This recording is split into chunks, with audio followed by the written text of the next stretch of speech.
Segundo día, Jesús Mesías, el que bautiza en el Espíritu Santo. Al testimonio de Juan sobre sí mismo, testimonio en relación esencial a un personaje desconocido, cuyo nombre calla, y cuya manifestación él está preparando, sigue su primer testimonio directo sobre Jesús, rico en densa cristología. El Evangelio de Juan, es el Evangelio del testimonio. Para ser testigo, y poder dar testimonio, es preciso haber visto y oído. Es decir, haber tenido una fuerte experiencia personal de alguien o de algo. En cuanto a la composición literaria, este fragmento carece de unidad, es un texto complejo que muestra numerosos duplicados, acusa redacciones diferentes, y parece ser una amalgama de textos anteriores. El verso 29, será repetido sustancialmente en los versos 35 a 36. El verso 30, es una variante de 1:15. Los versos 31a, y 33a, comienzan de la misma manera. Y yo no lo conocía, pero... La expresión, bautizar en agua, aparece 2 veces. Juan Bautista da 2 veces testimonio de Jesús. En 2 ocasiones, se alude al Espíritu que desciende, y permanece sobre Jesús. Ante este hecho, se puede pensar que estamos frente a 2 textos paralelos, que representan 2 estadios sucesivos en la redacción evangélica, pero que han sido combinados por el último redactor del Evangelio de Juan, formando así un solo relato. El relato, tal como ha llegado hasta nosotros, más que ofrecernos las palabras materialmente exactas del Bautista, nos brinda el testimonio del último redactor del Evangelio, el cual ha puesto en labios del precursor, la fe vigorosa de un cristianismo avanzado, que a la luz del Espíritu, ha escrutado hondamente el misterio de Jesús. Primero. Jesús, el Cordero de Dios que quita el pecado del mundo. Al día siguiente, ve a Jesús venir hacia él, y dice: He aquí el Cordero de Dios, que quita el pecado del mundo. La primera presentación que el evangelista hace de Jesús, además de su austera solemnidad, es rica en contenido teológico. 1. El Cordero de Dios, es el siervo de Yahvé. Ante todo, Jesús es el Cordero de Dios. Esto es, en nombre de Dios, viene un enviado a realizar una misión que le ha sido encomendada. Al presentar a Jesús como el Cordero de Dios que quita el pecado del mundo, el autor del cuarto Evangelio tiene en la mente la figura del siervo de Yahvé, comparado por Isaías a un cordero paciente. Maltratado, se humillaba, y no abría la boca. Como cordero llevado al matadero, como oveja ante el esquilador, enmudecía, y no abría la boca. Él cargó con el pecado de muchos, e intercedió por los pecadores. El evangelista aplica a Jesús el texto profético, pero mediante 2 retoques, le imprime un sentido mucho más profundo. Jesús, el siervo Cordero de Dios, no solamente carga, y toma sobre sí el pecado de muchos, sino que lo quita, lo destruye, lo hace desaparecer. Además, sustituyendo la frase, el pecado de muchos, por el pecado del mundo, el autor proclama el universalismo de la salvación obrada por Jesús. Jesús ha venido para hacer desaparecer el pecado de la humanidad, en su amplitud total. De este pecado, seguirá Juan hablando a lo largo de su obra. Al final del libro de los signos, se encuentra, a manera de inclusión, una referencia más al cántico del siervo paciente, Juan 12:38, igual a Isaías 53:1.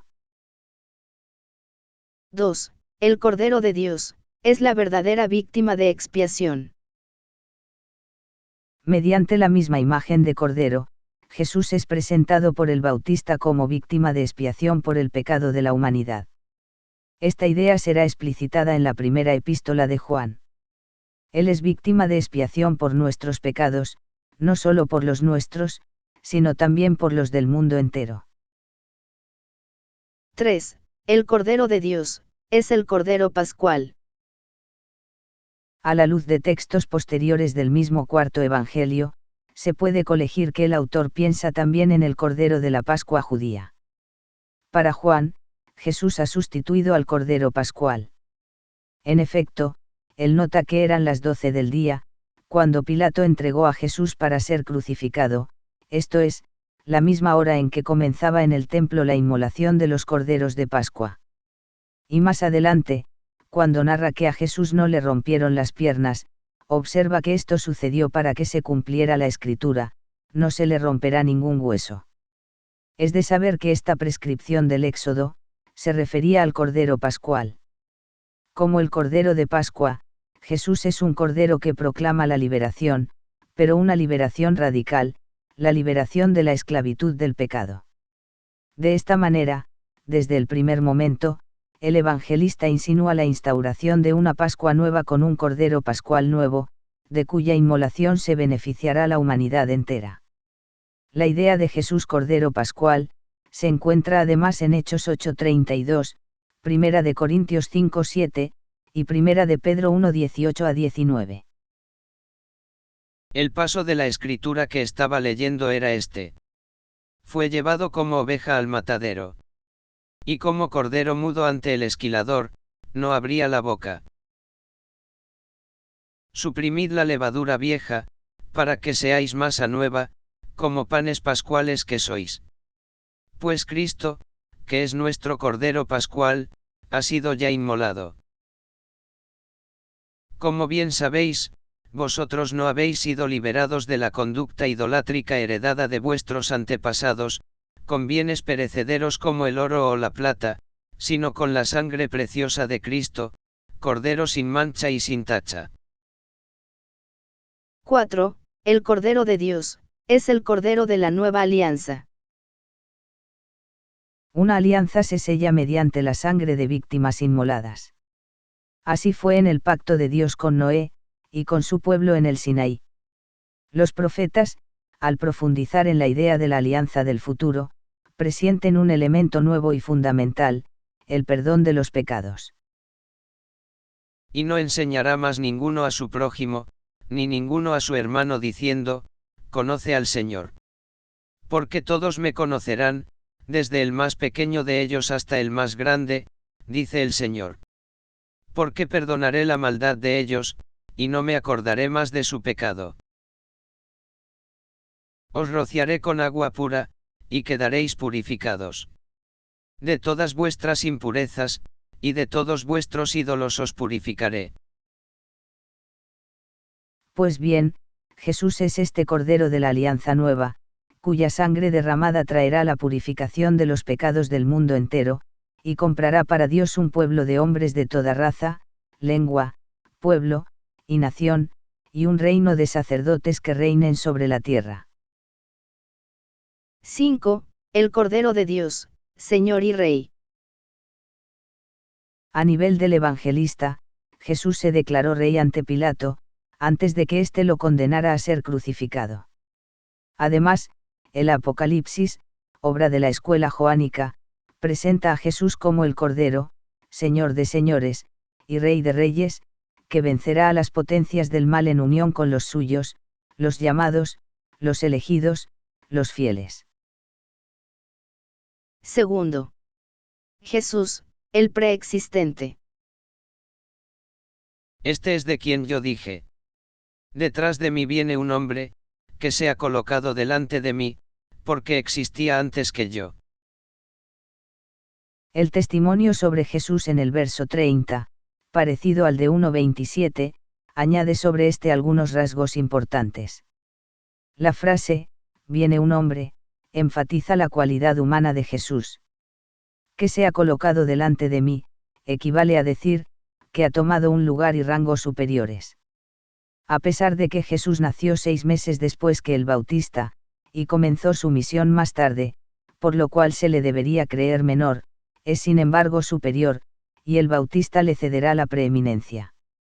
La insistencia en la superioridad de Jesús, respecto a Juan, revela una vez más la antigua polémica de los discípulos del Bautista, que lo tenían por superior a Jesús.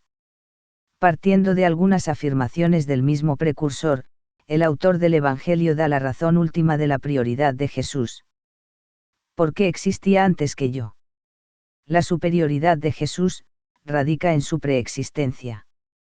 Ya que Jesús apareció en el tiempo después del Bautista, su anterioridad no puede ser más que una anterioridad ontológica.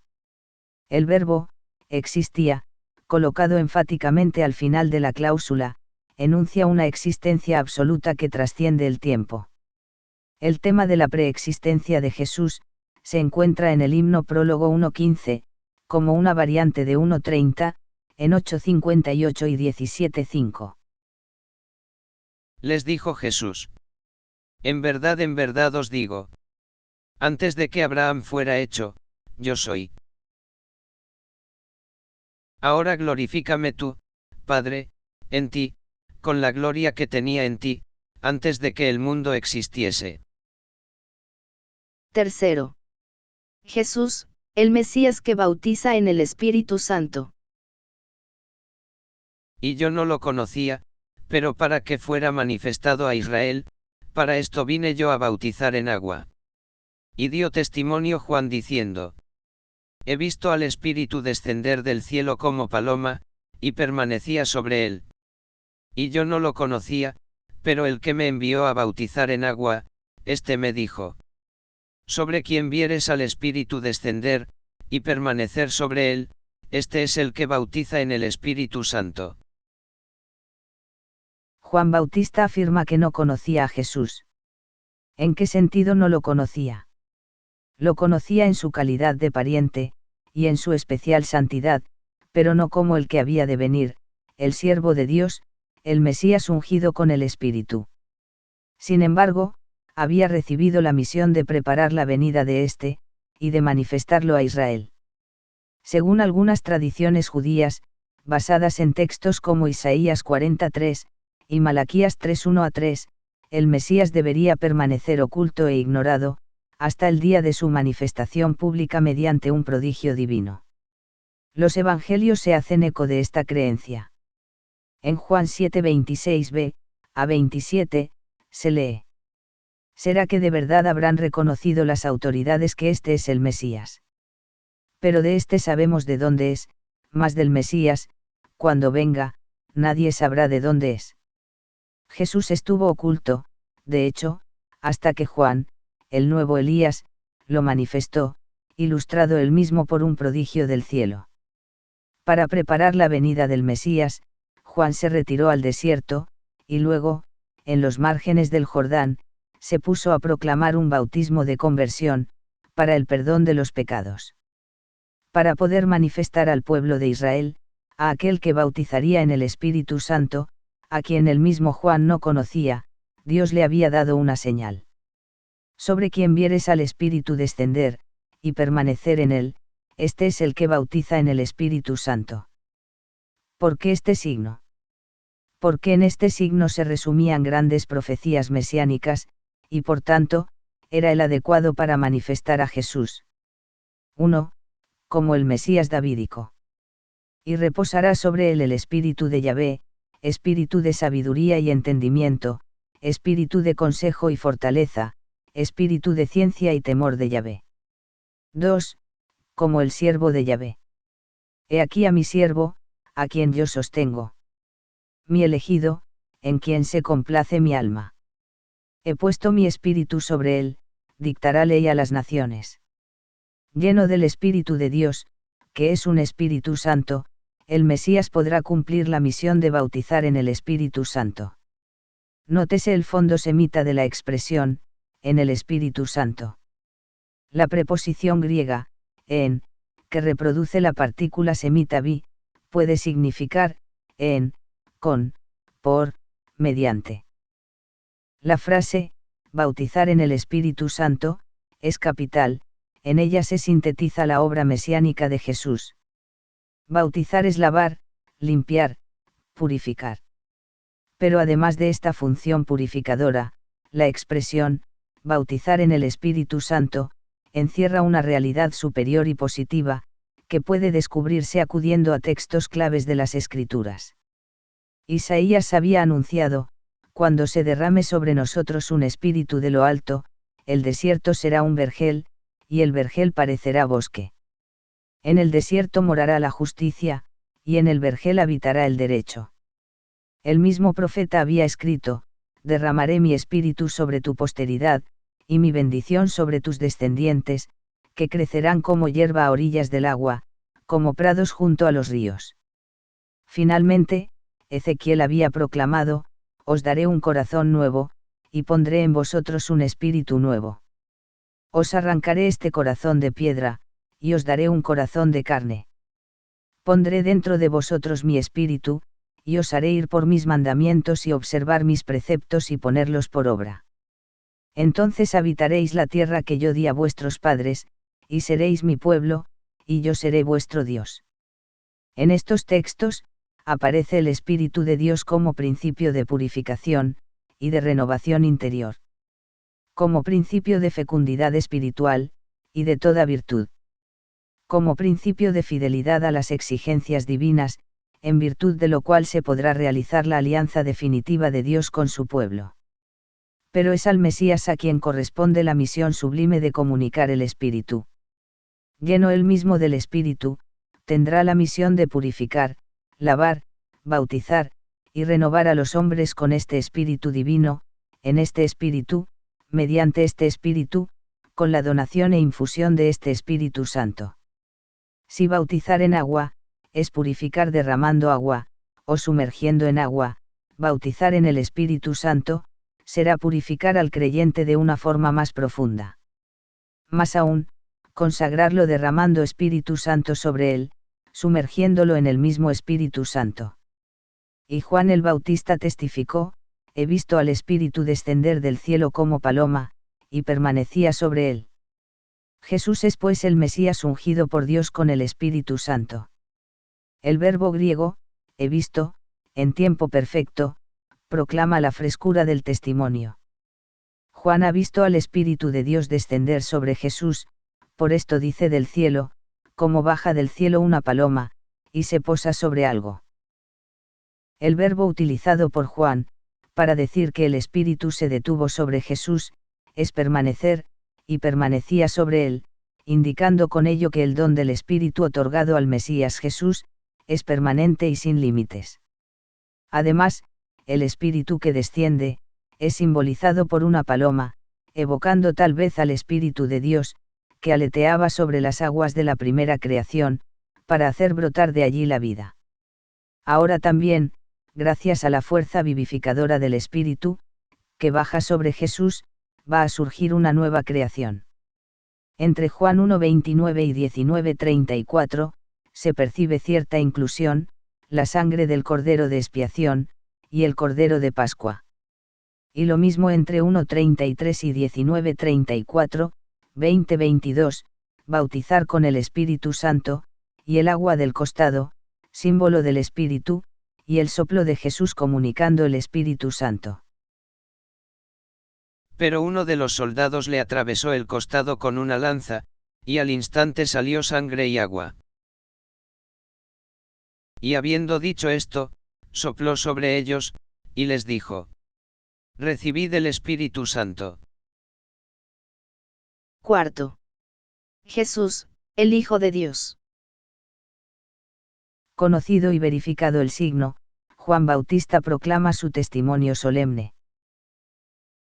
Y yo he visto y he dado testimonio, de que este es el Hijo de Dios. Nótense los verbos griegos en tiempo perfecto, que enuncian una acción pasada, cuyos efectos perduran hasta el presente. Juan vio el signo, y esto le permite continuar dando su testimonio sobre Jesús. El texto presenta dos variantes de importancia. El Hijo de Dios. Esta lectura está sostenida por papiros, p. 66, 75, códices unciales, A, B, S, C, versiones antiguas, latinas, siríacas, coptas, y padres, Orígenes, Crisóstomo, Cirilo. El elegido de Dios. Esta lectura está representada por pocos testigos, pero también de mucho valor, p5, s. 77, 218, versiones antiguas, latinas, siríacas, coptas, y padres, Ambrosio, y Agustín. ¿Qué variante escoger? Muchos autores prefieren en la actualidad la lección difícil, el elegido de Dios, por convenir mejor a la figura del siervo de Yahvé, que está en el fondo de este pasaje evangélico. Sin embargo, creemos que puede mantenerse la lectura, el Hijo de Dios, no solamente por estar mejor representada, sino por motivos de crítica interna, a saber, el presente fragmento juanino, es un condensado de cristología, en el que el evangelista ha entretejido y encapsulizado importantes temas sobre Jesús. Se ha servido para ello de ideas del Antiguo Testamento, pero no se ha encasillado en las mismas, sino que ha superado esos cuadros que le pudieron servir de moldes. Y así, ha dicho por boca del Bautista, que Jesús es el siervo Cordero de Yahvé, el Cordero de expiación, el Cordero de la nueva Pascua, el Cordero de la Alianza Nueva, el Mesías davídico, y el siervo profeta que posee la plenitud del Espíritu Santo, pudiendo así bautizar en el Espíritu Santo. Además, ha confesado que goza de una preexistencia atemporal, y termina su testimonio proclamando con toda solemnidad, que Jesús es el Hijo de Dios.